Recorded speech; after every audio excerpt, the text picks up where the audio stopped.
Many patients will ask us, well, when should I stretch? How often should I stretch? How long do I hold the stretch? And those are all great questions. We will have patients perform stretches on both sides of their body, even if they're only coming into us for an issue in their right side. And we'll recommend that patients hold the stretch for at least 15 seconds, 5 times on each side. And I know that it can vary. We have other therapists that will have patients hold for 30 seconds, 3 times on each side.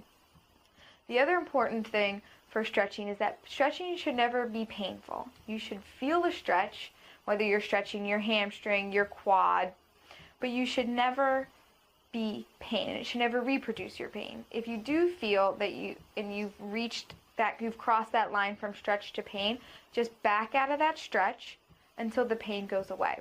If the pain doesn't subside, then stop the stretch completely.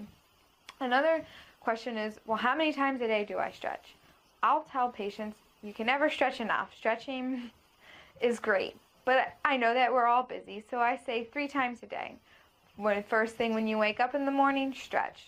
Sometime throughout the day, stretch, and then at night before you go to bed, stretch. And they seem to comply pretty well with that because it's like a breakfast, lunch, and dinner type of schedule. And patients will always ask us, well, should I stretch before I do an activity or should I do it after an activity? It's best to be warm before you start anything. So a warm up, if you're going to go run, maybe, walk or ride or do the stationary bike, get those muscles warm, then go do your activity and stretch afterwards while your muscles are cooling.